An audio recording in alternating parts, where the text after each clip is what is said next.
You think someone like you has $1 million just sitting in an account here? Prove it or get out.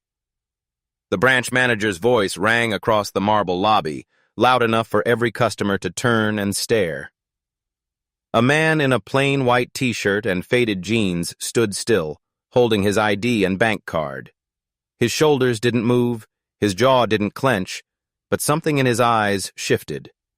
In exactly 7 minutes, every employee inside that Apex Bank branch would be fired. And none of them had the faintest idea that the man they just humiliated was their boss. The man standing at the counter was Marcus Tate, 45 years old, CEO of Apex Financial Group, the company that owned this bank. He was worth over $15 billion. But that morning, he didn't wear a tailored suit or Italian loafers, just a man dressed like anyone else on the street. Marcus was there undercover.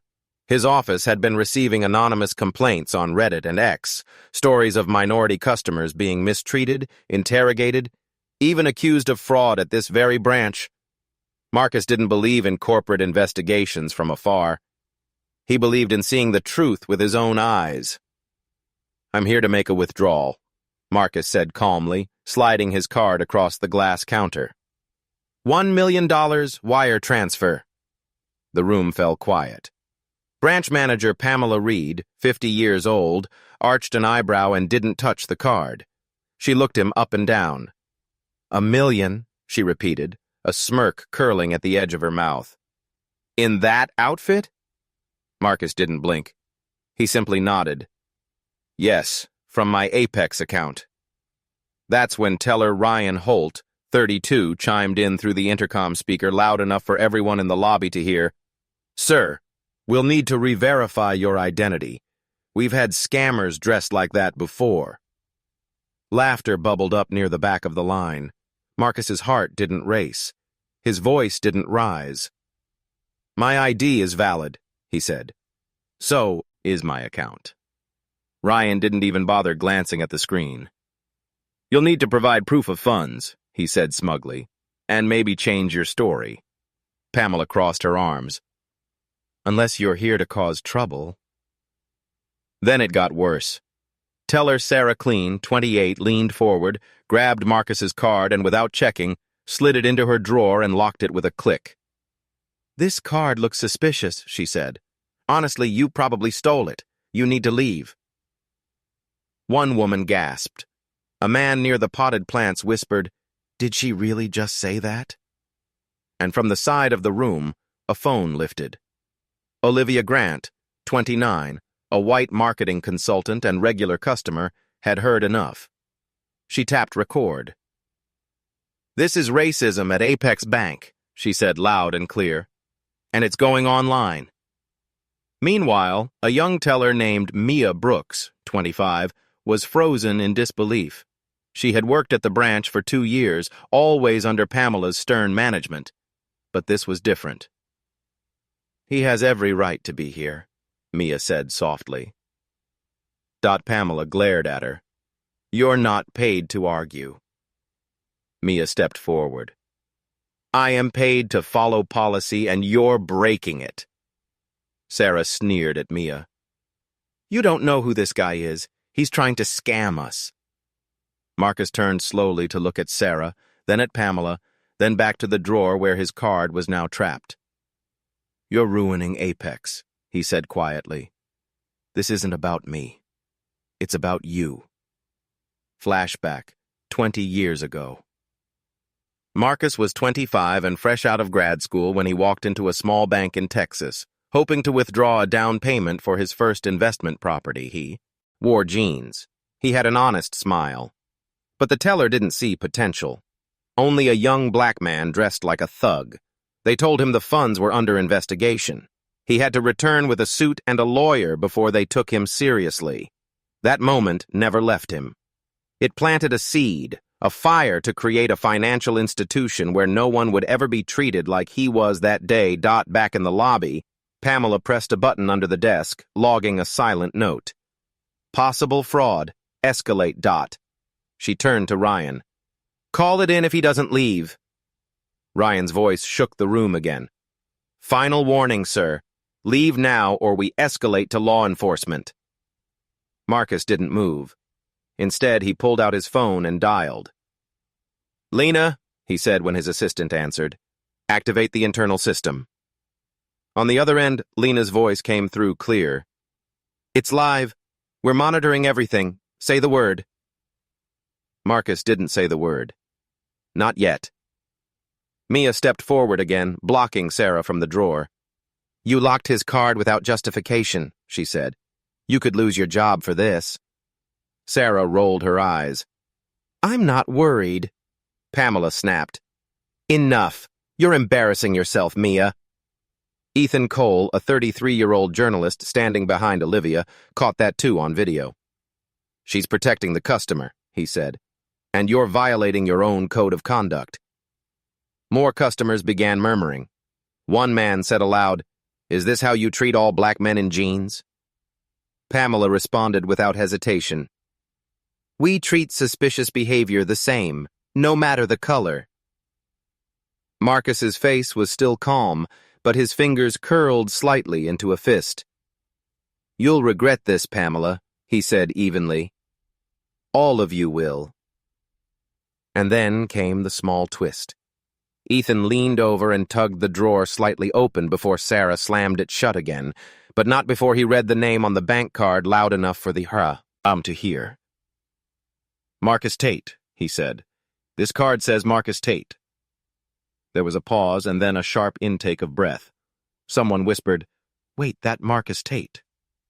Marcus stood taller now. The room had shifted.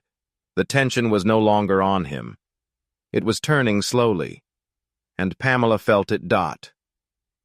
The silence that followed didn't last long.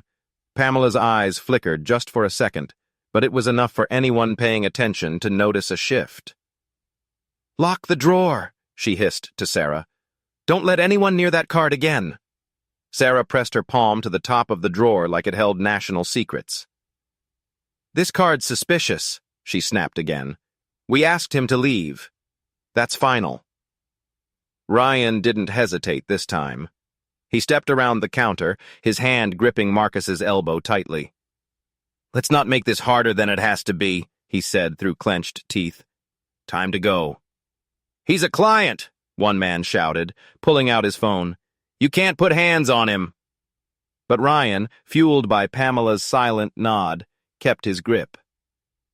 You don't belong here, Sarah muttered under her breath, just loud enough for Marcus to hear, dot. That did it. The final spark. Let go of me, Marcus said, calm but thunderous. Now. At the same moment, Mia shoved her way between Ryan and Marcus. You can't touch him, she cried, voice cracking with emotion. His account is valid.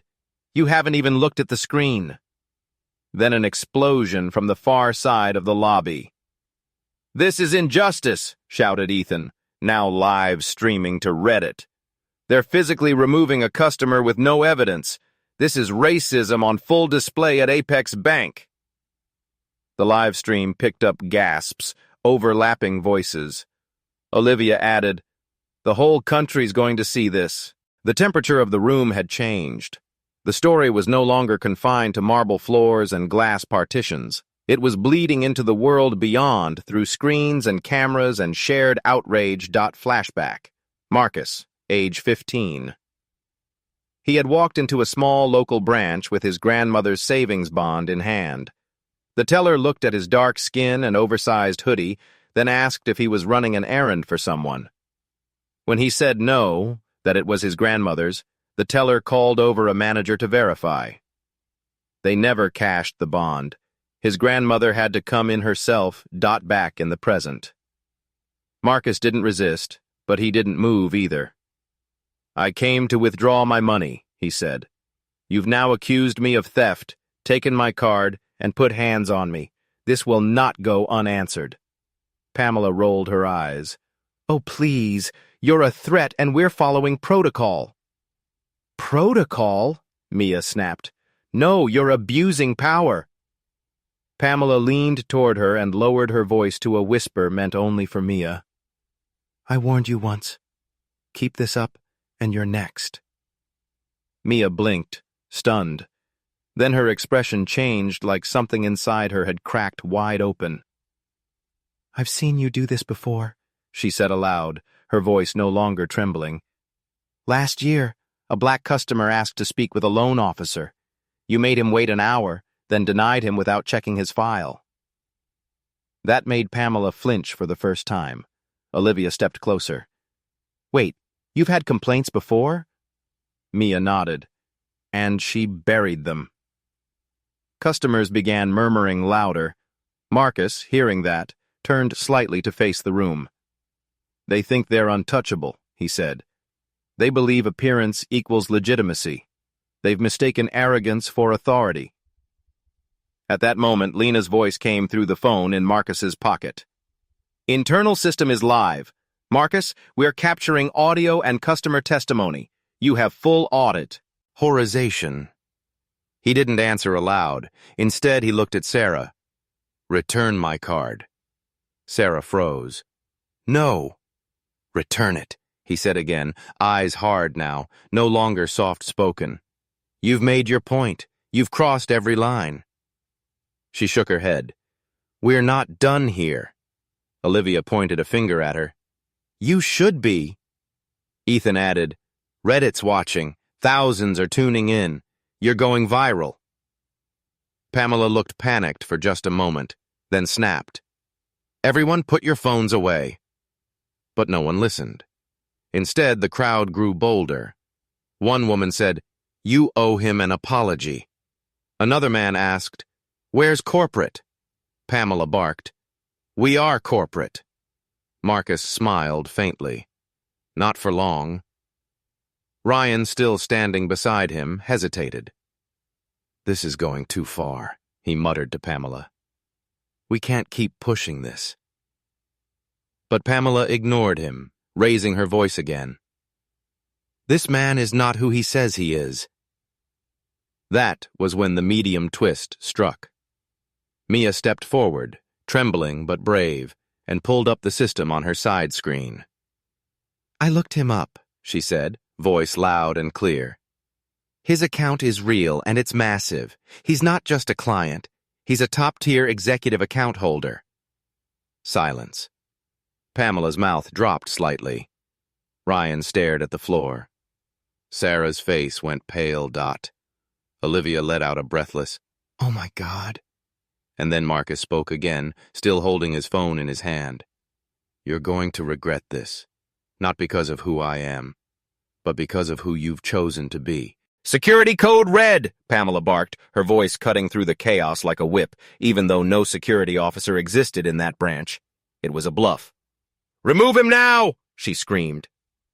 Ryan lunged forward again and shoved Marcus hard in the chest, forcing him back toward the glass doors. "He's a fraud!" Sarah shouted through the intercom speaker, her voice booming through the entire lobby. "This man is impersonating a client. Do not assist him." Marcus stumbled backward one step, just one, and steadied himself. He didn't yell. He didn't lash out. He just raised his eyes toward the intercom speaker and exhaled slowly. "Don't do this," Mia said to Pamela, stepping in front of Marcus. "You've gone too far. That announcement was slander." But Pamela didn't care. "I run this branch, not some man off the street pretending he owns an account. We don't serve people like him." At that moment, the final fuse was lit. Olivia, visibly shaking with rage, shouted from behind her camera. "That's enough.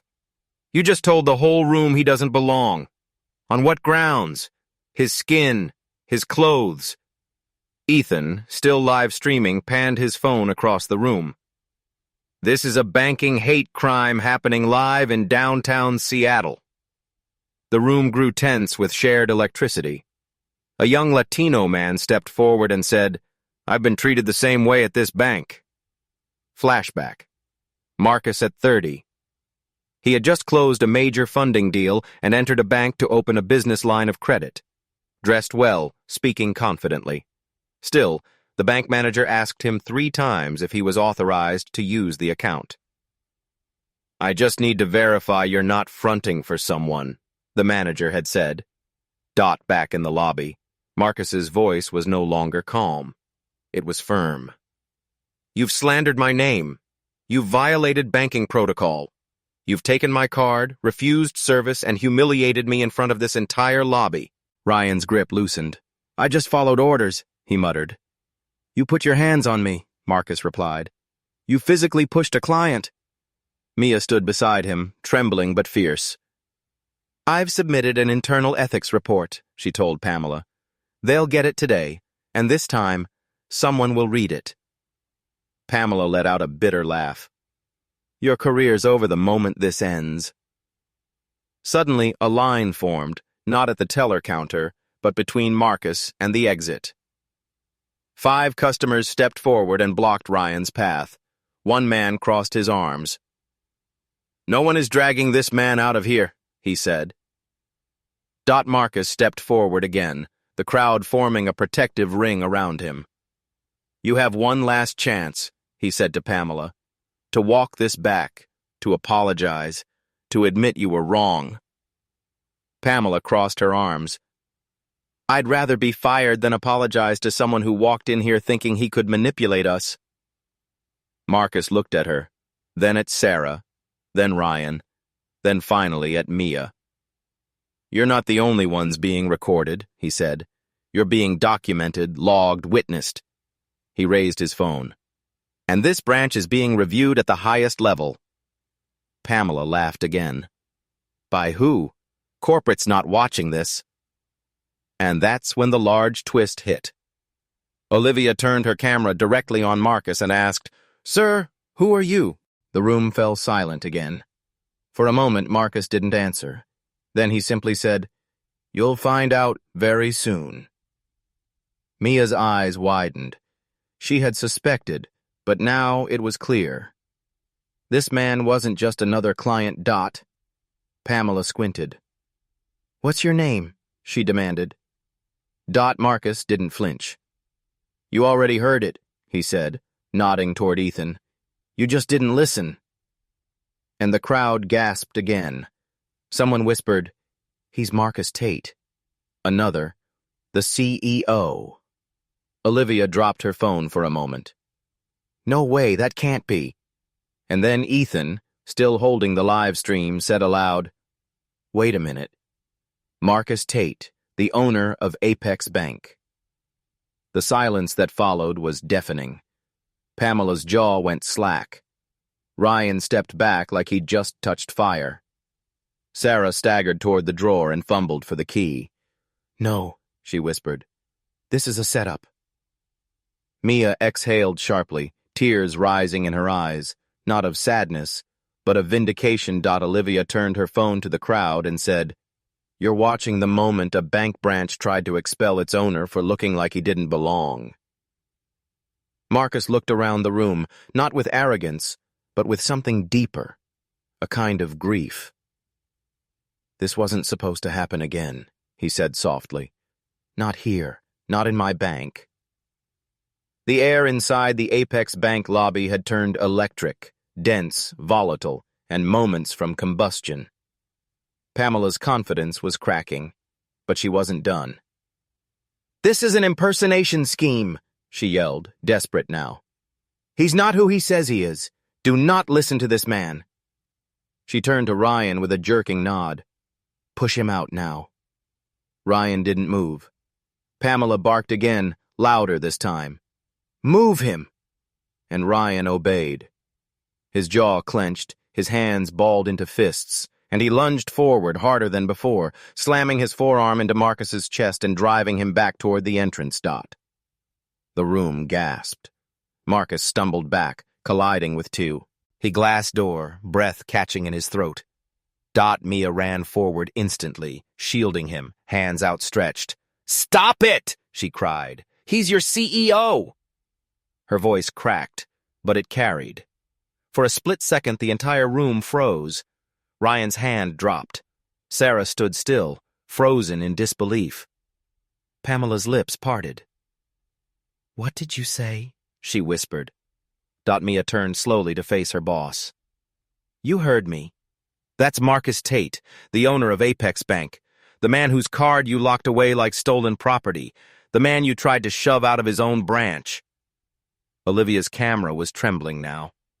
Ethan muttered, "Oh my God, it's real, she just confirmed it."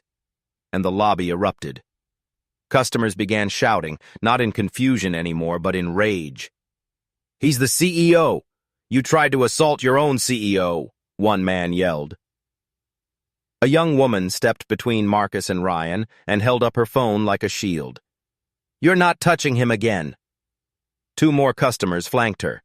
A barrier of ordinary people, angry and ashamed, Pamela tried to reclaim authority. "Everyone calm down. You're disrupting operations." But a voice cut through the lobby. Lena's voice, still on the open call with Marcus. "Marcus," she said, "we've activated the incident log. Everything is being recorded, time-stamped, and preserved.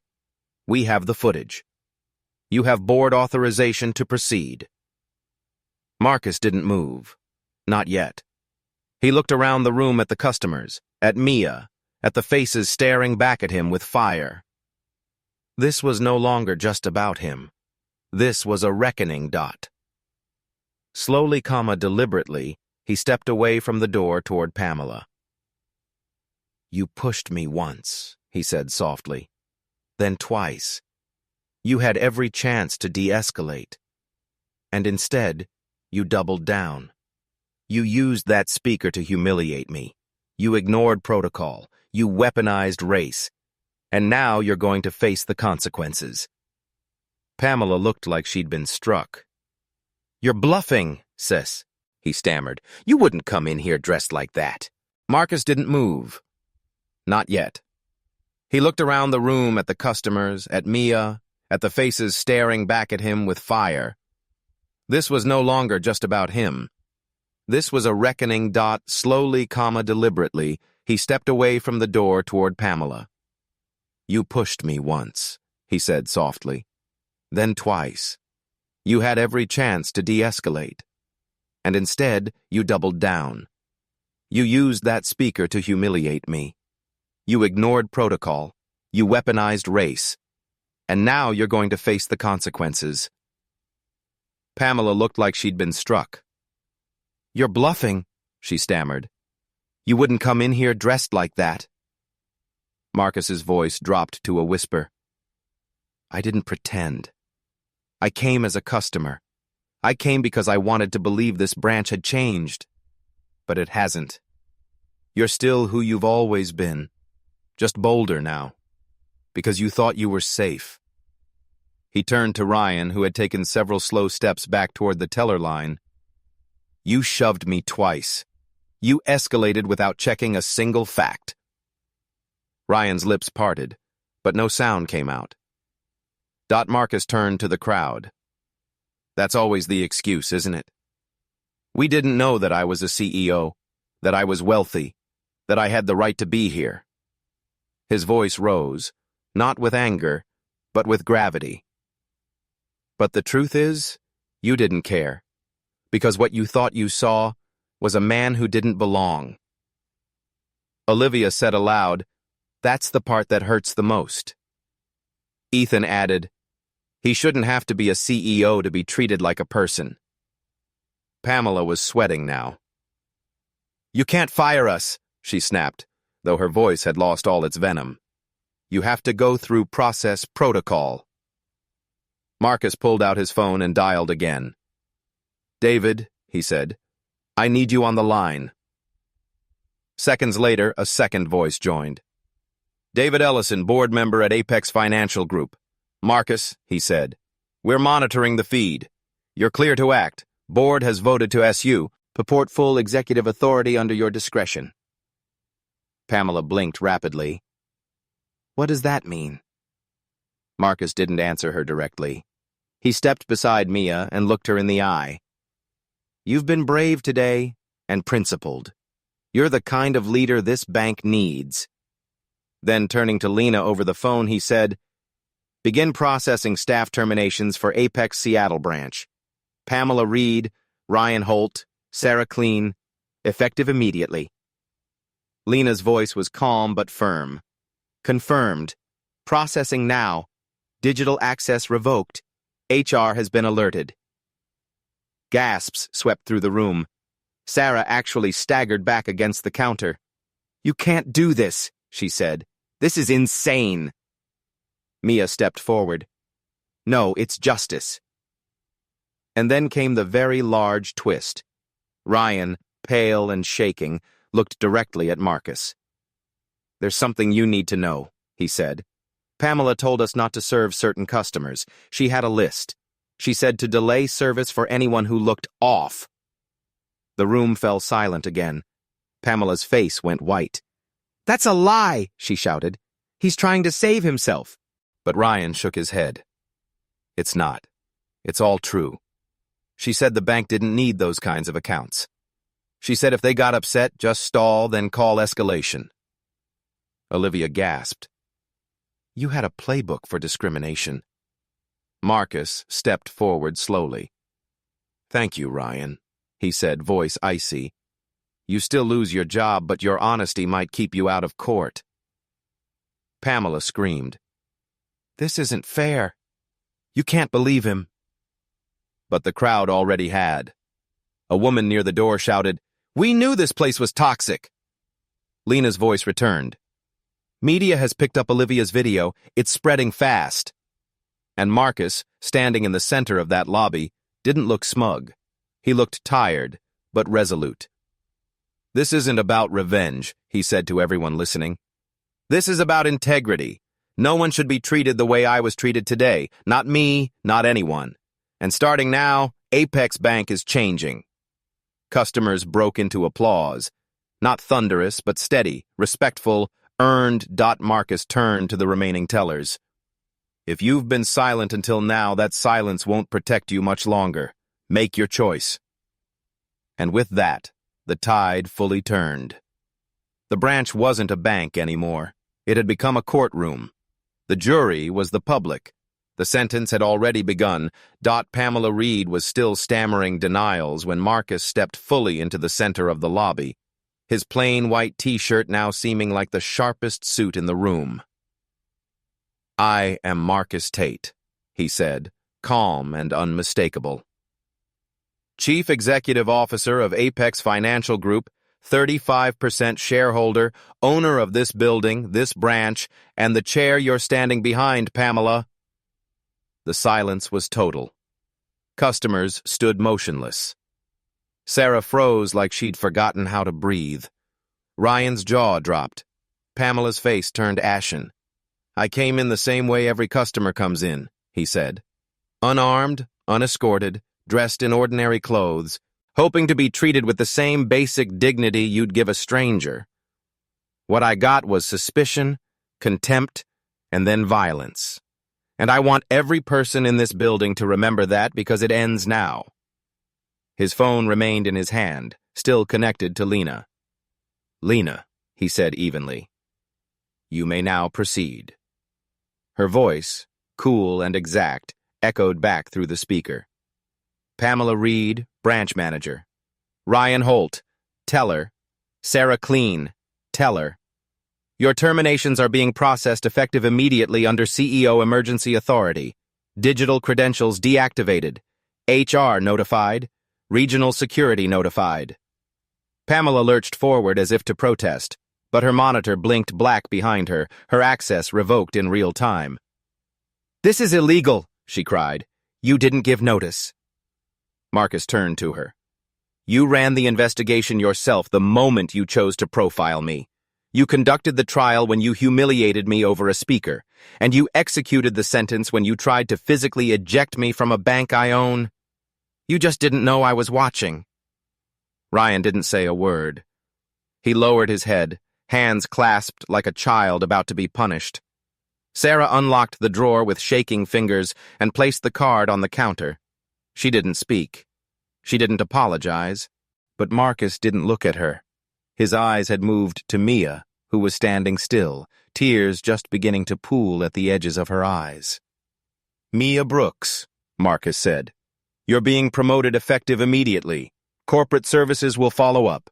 Your courage, your humanity didn't go unnoticed. Gasps rippled through the crowd. Mia blinked, stunned. "Sir, I didn't do it for recognition," she whispered. "I did it because it was right." Marcus gave the smallest nod. "That's exactly why you're being recognized." He turned back to the lobby at large, his voice rising, not in volume but in weight. "Let this serve as a line in the sand. Apex Bank is undergoing reform. Starting today, any employee caught ignoring bias complaints, engaging in microaggressions, withholding service based on appearance, or covering for others who do will be removed. No suspensions, no retraining seminars, removed. If you cannot see all customers as equals, then you do not belong here." The tension in the air didn't break. It shifted. What had been outrage was now awe. Marcus wasn't angry anymore. He was rebuilding in real time. Pamela, desperate, still tried to salvage her footing. "This is a disaster.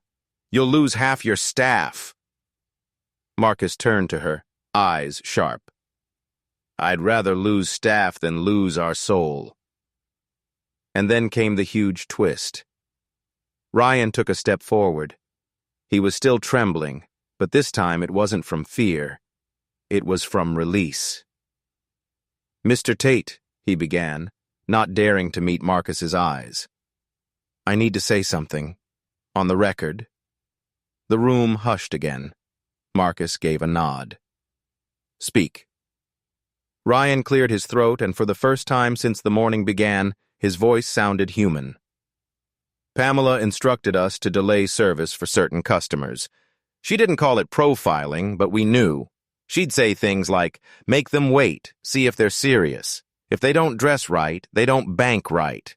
And she told us to tag accounts for review if they looked suspicious, which meant anyone who didn't look like the investors she was used to seeing." Pamela gasped. "You coward!" she screamed. "You agreed with me." Ryan nodded. "And I regret every one of them. But I'm not letting you lie anymore. You made it policy." Marcus didn't react immediately. He let the silence absorb Ryan's confession. A few customers whispered to each other. One woman muttered, "This explains everything I went through here last month." Marcus spoke slowly. "Thank you, Ryan. Your confession doesn't erase what you did, but it reveals what was hidden. That's something." Ryan's eyes dropped. Pamela looked like she might scream or cry or collapse. She simply turned and walked toward the back door, only to find it locked. Access revoked. She wasn't part of Apex. "Not anymore, Dot." Then Lena's voice returned. "Marcus, update from PR. Olivia's video has reached 200,000 views in under 20 minutes. It's been picked up by Seattle Daily, Northwest Consumer Rights, and a financial equity watchdog group. We're in the headlines." Marcus nodded. "Let them watch. Let them see what accountability looks like." He turned to the lobby, to the stunned customers, to the tellers still at their stations. "This isn't just a message to Apex Bank. This is a message to every institution that thinks silence protects power. That shaming someone in public based on skin, clothing, or zip code is just standard procedure. Those days are over." He walked to the counter, picked up his card, and placed it into his wallet. He didn't demand service. He didn't reclaim the million. He didn't need to. His presence had already transformed the space, not through rage but through reform. "We will rebuild from here," he said, "but not with the same foundation." That foundation just cracked wide open. The applause that erupted faded into a heavy, expectant hush. No one moved. Marcus remained standing in the center of the lobby. "Effective immediately," he said. "This branch is under operational lockdown. No further transactions will be processed today. All appointments canceled. The only business being conducted here right now is justice." Behind him, Lena's voice echoed through his phone. "Operations paused. Access to internal systems limited to CEO and designated personnel. Reform template deployed to Apex Seattle branch." Then came David Ellison, the board member, chiming in on the second line. Marcus, media is now reporting live. I've authorized the PR response. You're cleared to proceed with structural reform. Marcus didn't look rattled. This isn't about punishing a few people, he said, turning slowly to face the stunned tellers still at their stations. This is about restoring integrity. We cannot afford to leave this culture intact, not even in the corners. He turned to Mia. You'll be working with corporate compliance directly starting today.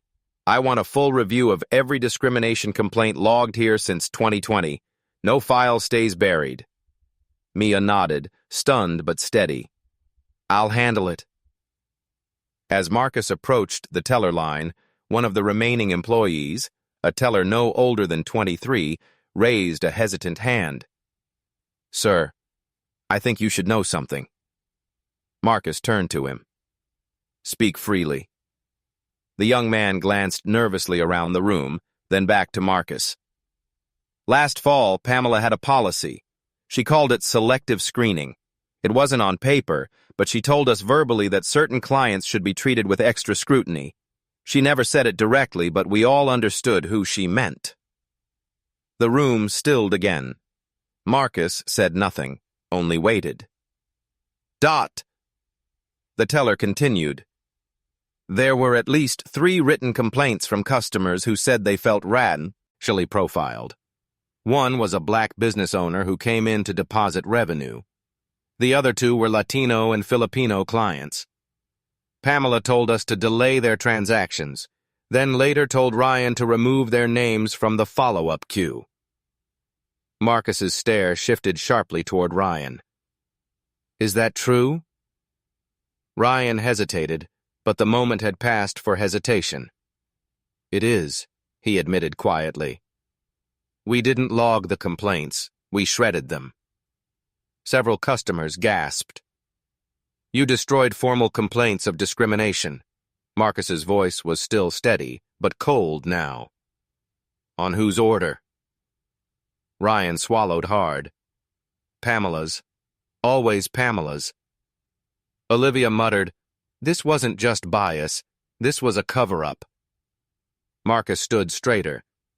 Lena, he said, I want every branch's complaint logs for the last 24 months cross-referenced with staffing records and executive overrides. If there's a pattern, find it. Lena's answer was immediate. Already in motion. Compliance is escalating it. Marcus looked around and saw it in their faces. Black, white, brown, young, elderly, each of them seeing a piece of themselves in what had just happened. This was never just about a $1 million withdrawal, he said softly. It was about something far more valuable. Accountability, decency, fairness. He turned to David over the phone. We're not just firing people anymore. We're restructuring from the inside. New training, new accountability teams, an internal whistleblower fund, and every complaint, every last one, will be seen, David replied without pause. You have full board backing. The message is clear. Bias isn't just bad optics, it's bad banking. Marcus nodded once. Then let's build a new foundation. 3 days after the incident at Apex Bank's downtown Seattle branch, the video had passed 9 million views. Every major outlet had run it. Headlines used phrases like CEO profiled in his own bank and justice in real time. But Marcus Tate didn't do a single interview. He didn't sit for a morning show. He went back to work quietly, strategically. By the end of the week, 5 more Apex branches had entered internal review for complaint suppression. Over 24 employees had been removed. Marcus never raised his voice. He never called it a purge. He called it realignment.in. That realignment, Mia Brooks became more than a promoted teller. She became the face of Apex's newly formed equity integrity team. She stood up, Marcus had said simply, when standing up came with risk. That's the culture we're building. 3 months later, that change became visible. Branches began holding community listening sessions. All teller training was overhauled. Equity officers were assigned to every region. A new scholarship fund began offering grants to first-generation finance students from underserved neighborhoods. And at the heart of it all, Marcus remained focused. Not the viral CEO, just a man cleaning.